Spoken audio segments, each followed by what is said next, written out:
একপেশে ম্যাচে দাপুটে জয়ে কোপার ফাইনালে মেসির আর্জেন্টিনা। প্রথম সেমিফাইনালে কানাডাকে 2-0 ব্যবধানে হারিয়েছে আলবি সেলেস্তারা। মেসি ছাড়াও এই ম্যাচে আর্জেন্টিনার হয়ে গোল করেছেন হুলিয়ান আলভারেজ। এই মুহূর্তে ঢাকা বিশ্ববিদ্যালয়ের টিএসসিতে আছেন রিপোর্টার তাজিন খন্দকার। আর্জেন্টিনার দারুণ জয় আর ভক্তদের উচ্ছ্বাসের সবশেষ জানতে সরাসরি চলে যাচ্ছি তার কাছে। মিলেমিশে একাকার যদি বলি তাহলে কিন্তু কোনো ভুল হবে না। আর্জেন্টিনা আবারও ফাইনালে, কোপা আমেরিকার ফাইনালে Argentina back to back final এবং আরও একটা কোপা আমেরিকা জয়ের প্রত্যাশা দর্শকদের। এখানে টিএসসিতে যদি আমি একটু চিত্রটা বলতে যাই যে দর্শকদের যে উন্মাদনা কিন্তু একেবারে চোখে পড়ার মতো। এখানে একেবারে কাকডাকা ভরে কিন্তু দর্শকরা উপস্থিত হয়েছেন। সেখান থেকে একেবারে প্রিয় দলের খেলা নিয়ে যে উন্মাদনা ছিল, এই উন্মাদনা কিন্তু আমরা দর্শকদের মধ্যে দেখেছি এবং এখানে যারা উপস্থিত হয়েছেন তারা কিন্তু একদম শেষ মুহূর্ত পর্যন্ত উপস্থিত ছিলেন। তাদের মধ্যে এই যে লিওনেল মেসির বেশ কয়েকটা মিস তাদের খুব একটা হতাশা ভর করলেও এরপরে কিন্তু লিওনেল মেসি সেই হতাশা আসলে দূর করে দিয়েছেন। যদি একটু দর্শকদের সঙ্গে কথা বলতে চাই যে আজকের ম্যাচটা নিয়ে দর্শকদের আসলে উন্মাদনাটা কেমন ছিল, যদি একটু দর্শকদের রিয়াকশনটা জানতে চাই। কেমন দেখলেন আজকের ম্যাচ? তো আজকের ম্যাচটা তো আমরা ইনশাআল্লাহ চ্যাম্পিয়ন হবো। সামনে যেহেতু আমাদের সামনে কিন্তু উরুগুয়ে আর কলম্বিয়া, তো আমরা চাইবো যে কোনো দল হোক, আমরা ভয় পাই না। আমরা ব্রাজিল টিম না যে আমরা যে কোনো দলকে ভয় পাইবো।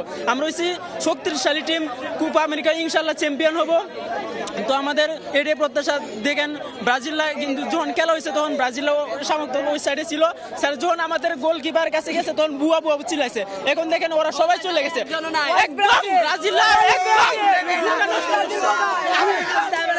রুকো যারা সাবের করো। জি বলেন, কেমন লাগলো আজকের ম্যাচ? আজকে শুধু এতটুকু বলতে চাই, যারা আজকে দেখবেন যখন কানাডা বল নিয়ে দৌড় দিছে, কিছু সংখ্যক লোক ছিল এখানে বলছে কামান আব্বা, কামান আব্বা, কামান আব্বা, কামান আব্বা। তাদের উদ্দেশ্যে আমি বলতে চাই যারা এভাবে বলছে কামান আব্বা, আমি আমাদের আর্জেন্টাইন তোমাদের সবার উদ্দেশ্যে বলতে চাই কোনো সহানুভূতি হবে না। মেনশন দিয়ে রোস্ট করবা। যারা 2014-তে মেসির মতো একটা গ্রেটেস্ট প্লেয়ার হারার পর আমাদেরকে রোস্ট করছে, তারপর 2015-16 সালে আমরা যখন কোপা আমেরিকা ফাইনাল হারি তখন আমাদেরকে রোস্ট করছে, 2019 সালে ব্রাজিলের বিপক্ষে যখন আমরা সেমিফাইনাল হারি তখনও রোস্ট করছে, 2022 সালে আমি নিজে কান্না করছি যখন 2022 সালে আমরা কাতারের বিপক্ষে কাতার বিশ্বকাপে সৌদি আরবের বিপক্ষে হারি, তখন আমাদেরকে অনেক রোস্ট করছে। সো আমি এতটুকু বলতে চাই, যারা বলো মেসি মাঠে থাকে কিন্তু ভালো খেলে না, তাদের উদ্দেশ্যে বলি মেসি যদি মাঠে থাকে এভাবে দাঁড়িয়ে থাকে, তাদের উদ্দেশ্যে আমি বলতে চাই মেসি যদি মাঠে থাকে। দর্শক দেখতেই পাচ্ছেন যে আসলে দর্শকদের যে উন্মাদনা, এই উন্মাদনা আসলে কোনো কিছু দিয়ে থামিয়ে রাখার মতো না, দমিয়ে রাখার মতো না।